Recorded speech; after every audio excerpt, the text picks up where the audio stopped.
All right, good morning. At least for 3 more minutes here before I'm at high noon. And I'm actually going to start using 2 dates.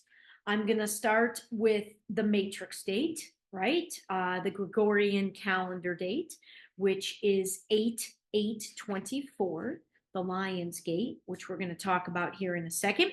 And I'm going to start using and referencing this galactic calendar date that I've been following. This is a 13 moon calendar, extremely Mayan based, has a tremendous Mayan influence.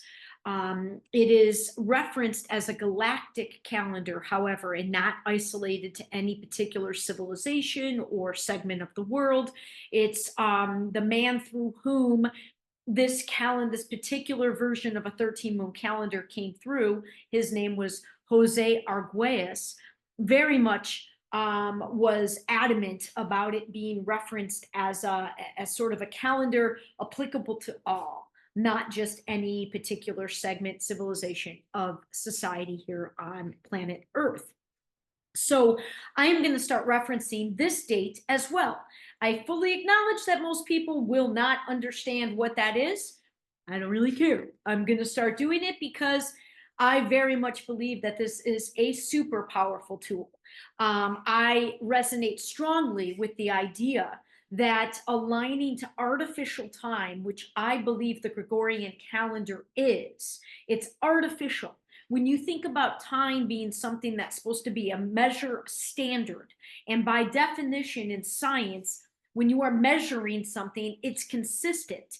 All you got to do is look at the fact that all of our months are different numbers of days, and that certain things don't even make sense, like October is the 10th month, but the base octagon is 8.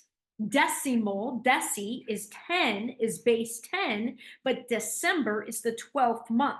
There are all sorts of July and August are named for Roman emperors. There is a highly some would say the Catholic Church was extremely influential in the creation of and the forcing upon all of the earth, the Gregorian calendar system.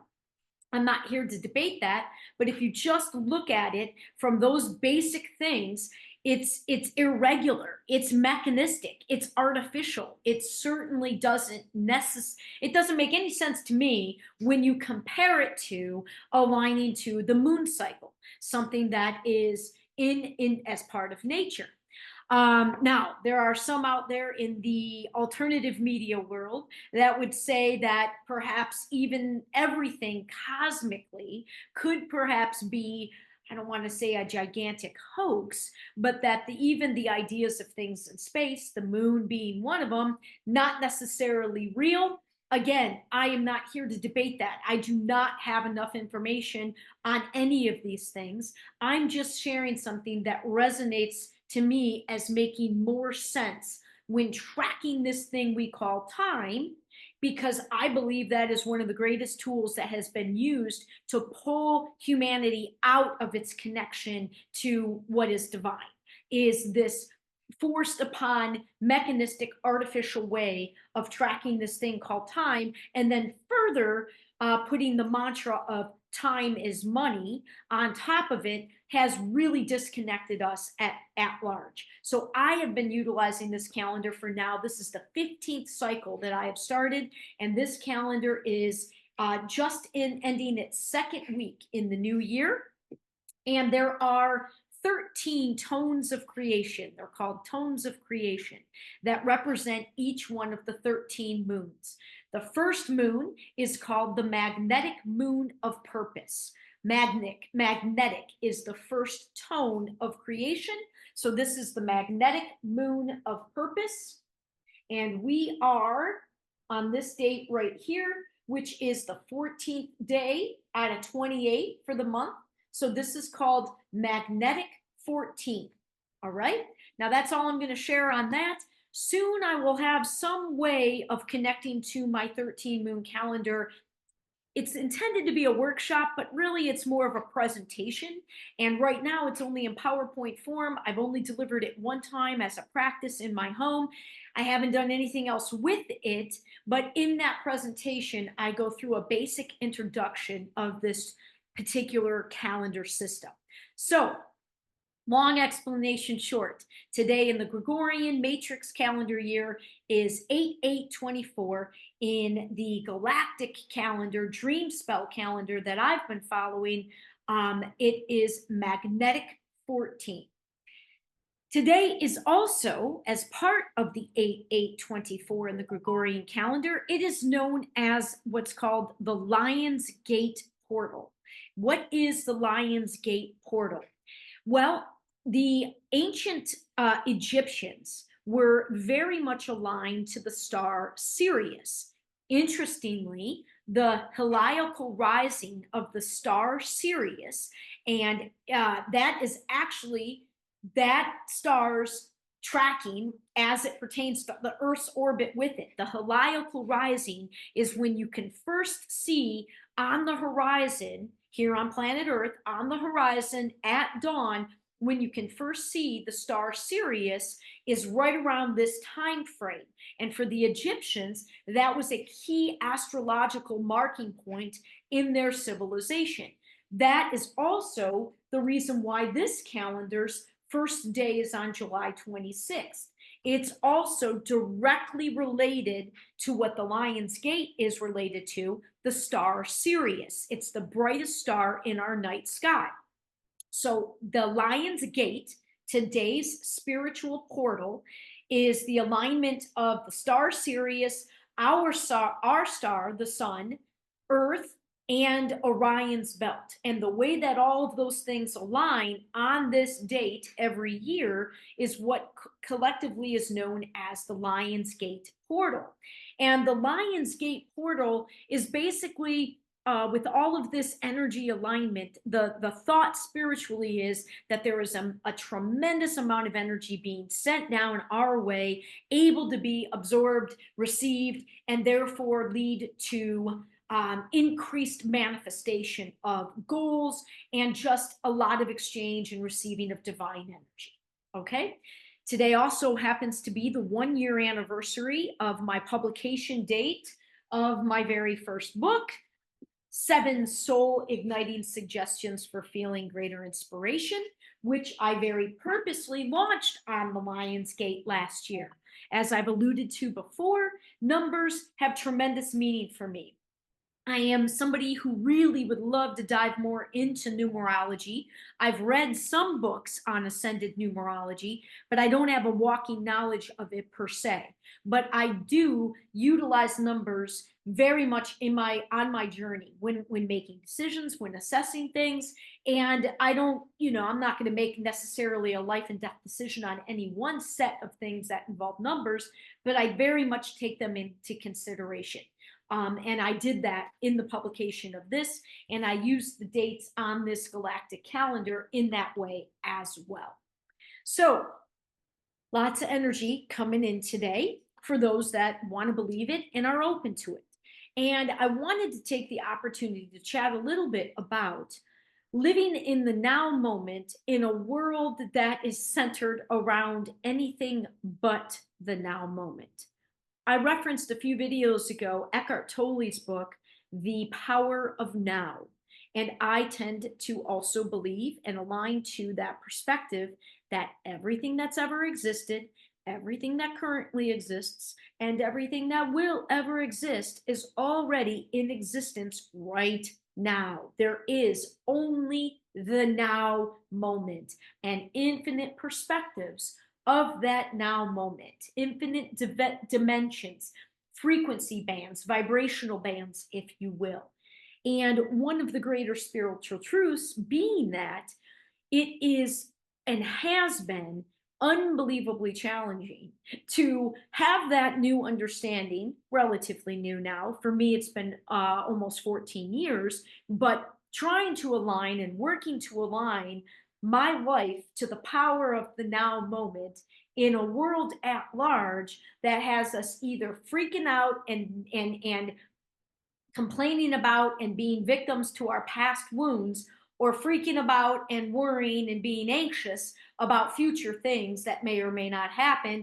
Rarely is there anything around us in mass that is encouraging us to be fully present in the now moment. Unless you're going to your 60-minute yoga class. That's about the only thing in any sort of collective that's got us in the now moment. Now, I will also take this opportunity to say this is one of the reasons, and there's multiple reasons, why I think athleticism and sports is such a draw in the human condition, is because I recognized for myself on my own journey that the only time in my life prior to my spiritual awakening, when I was in the now moment, when I wasn't dealing with wounds from my past or worrying about a future that was unknown. The only time in my life up to my spiritual awakening that I could honestly say that I was in and fully present in the now moment were all those years that I was playing sports and when I was on the field or the court. You, by virtue of being in a sports game, I mean, you can be in a game and have your head not in the game. That's very much a thing, right? But if you're really, most people genuinely that are playing sports love what they're doing and love playing, so they have no trouble being fully present in the game. I was one of those people. I wasn't, the worries of my past and future never took me out of being present in the now moment of my games. Maybe not so much at practice, but absolutely when it became game time. I loved being in the now moment because I loved playing sports. I miss playing sports and being part of a team. I shit you not. I don't think it's an exaggeration to say I miss it damn near almost every day, if not certainly on a weekly basis. It might not be a fully conscious missing thing, but it's like an energetic what playing sports was, what being part of a team was, what it was to have that collective goal to be the best that we were able to be. It wasn't necessarily to win at all costs and to blindly win. It was what I was talking about a few videos ago. It was that constant striving in potentiality and reaching one goal of being potential, and then being able to then you reach a certain ceiling, and then you see even greater potential in yourself and your teammates and what you can do together, and then having that be the new goal. That uh, and being an athlete, there is nothing in my life this lifetime that has affected me more. There is nothing in my life that describes my wiring more than being part of a team and team athletics. That has influenced who I am and how I'm wired far more than anything else, far more than my heady academic overthinking brain, which is also a really, really big part of me, but it can't even compare to the part of me driven by my passion and my heart and my desire to be part of a team, and my desire to be part of a team that's constantly striving. And in this case, it's being part of the one human team and finding a pocket where we can begin to collectively act and seeing our real potential and going after that instead of settling for the world of least common denominator that I personally see in mass around me still. Okay, all of this to come back to say the now moment. I have recently another round of being thrown out of the now moment, given the environmental thing that my little city is still kind of dealing with, parts of my city. This tropical storm that went through. Now, I didn't leave my house for 3 days. I was in it, I was hunkered down by Saturday night. I drive two very old cars. One of them is small. There was no way I was going out in the rain.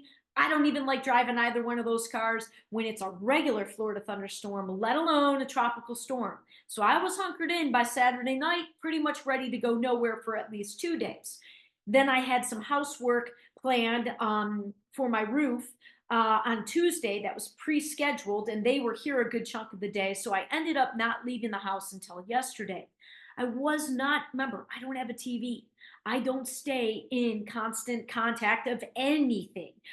What I experience directly is my news, and I very rarely am influenced, certainly by any regular sort of TV. I didn't even know the extent to which some areas of town, areas that I know well, areas in some cases that are a mile and a half from me, not very far at all, that unbelievable flooding. Unbelievable flooding.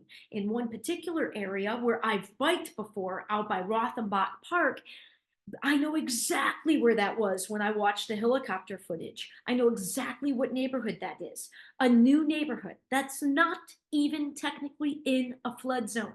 So if you're not in a flood zone, you wouldn't necessarily, I'm not in a flood zone. I don't have flood insurance. I've thought about getting it because you never know what's going to happen, but I'm barely making ends meet as it is. I'm already paying $4,000 a year for home insurance. So it's like, I'm already having to evaluate every single dollar. So I understand why these people not being in a flood zone wouldn't have flood insurance. And their entire neighborhood, their homes are under 2 feet of water, this entire new development. And rest assured, nobody is going to be held accountable for that.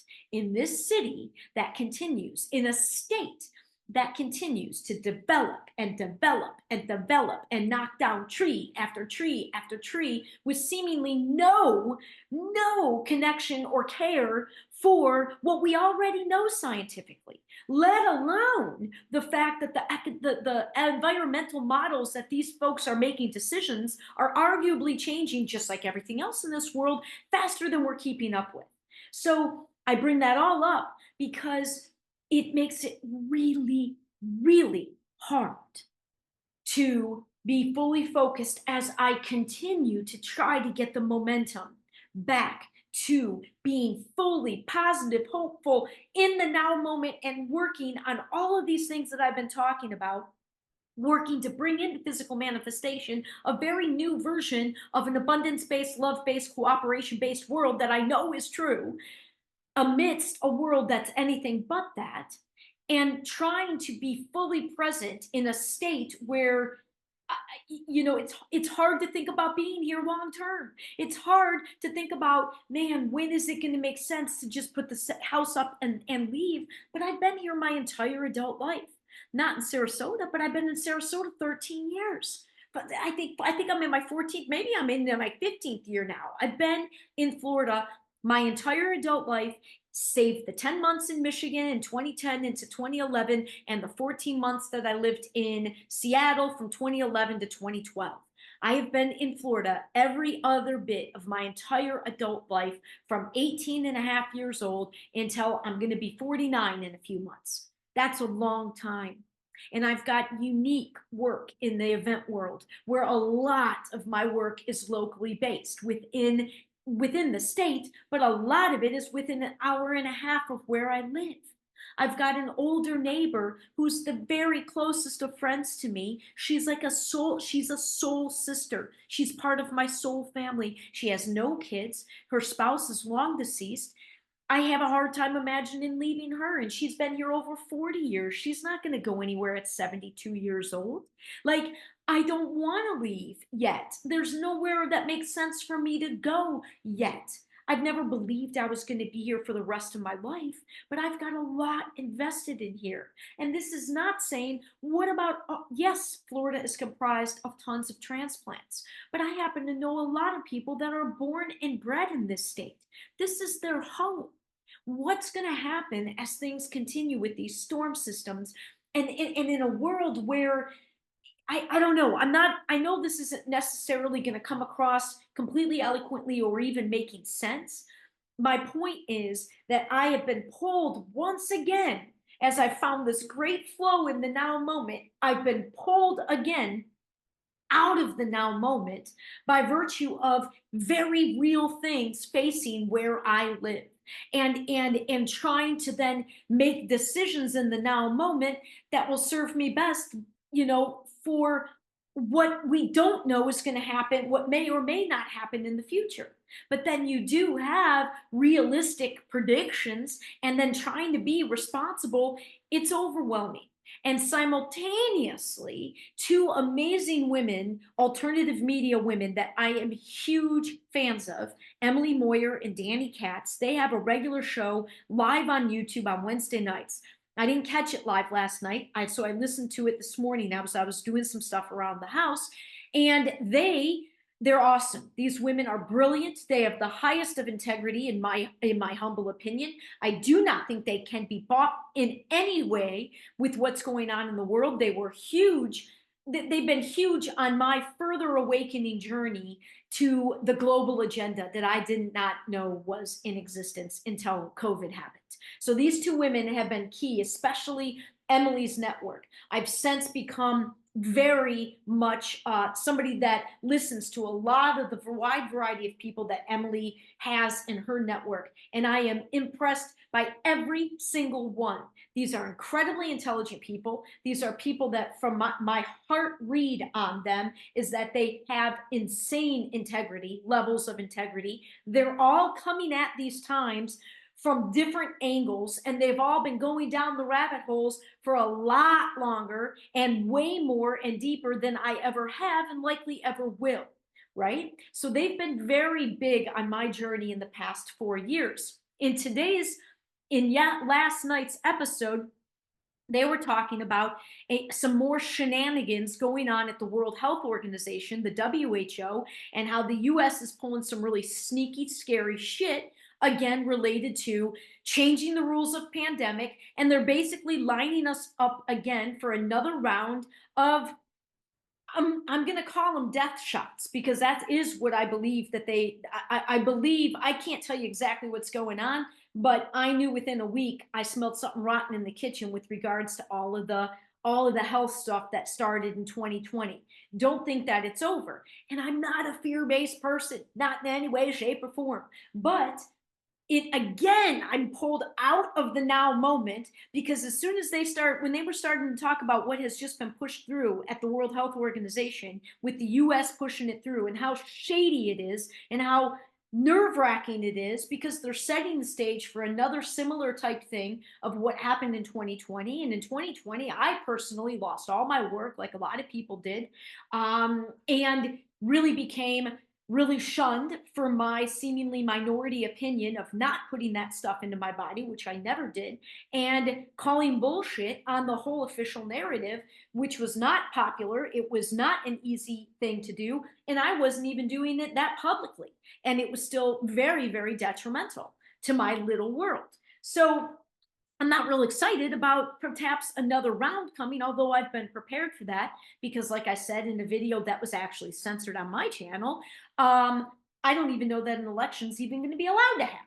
So I know I'm bouncing in a lot of places today, but all of it is trying to say that we live in a world that is incredibly challenging to be in the now moment, even though the spiritual truth, I believe, the greater truth with capital T, is that that is where all the power's at. But we live in a world that is constantly working to take us out of that now moment, to take us out of that now moment with fear, and to take us out of that now moment in ways that it's drawing us out because of things that we really don't have control over, yet will affect us. Which, if you didn't learn anything in 2020, no matter how powerful your individual spiritual world is, the collective consensus can still affect us. Regardless of me wanting to buy into the horseshit, I had no choice. I lost my entire world of event work that year. Had to resort to my farm work. I was grateful that I had it, but now all my eggs, I'm not at the farm anymore. All of my earning eggs are in the event world. If the event world shuts down again, that's a hard thing not to get concerned about. So now pulled out of the now moment into worry about the future, but trying to be responsible in the now moment to have a future where I'm not struggling. So I don't even know what the ultimate purpose of this recording is, other than to capture today's recording, to begin to introduce that I'm going to start sharing the Gregorian matrix date along with the galactic calendar date, to remind us that this is, if you're open to it, potentially a very powerful energy day. I'm heading to the gym right now to get my energy moving and to kind of shake some of this storm off of me, to shake some of this World Health Organization information off of me, to keep me focused in my now moment without getting too distracted or too concerned about these things. And just again, I don't know. I know I bounced, I gave a lot of information that I have been quiet about publicly, that in this series, I did want to go a little bit further down my personal take and experience of what the past 4 years have been, my personal sharing of learning of this globalist agenda that I now think is absolutely undeniable, that I literally had no idea about prior to what happened in 2020. So I'm opening the door to some future videos in the rest of this series with this one as well. So that's it. It is what it is. And I will, that's it for today. I'm going to leave it at that, and we'll chat again tomorrow. Have a good Lionsgate.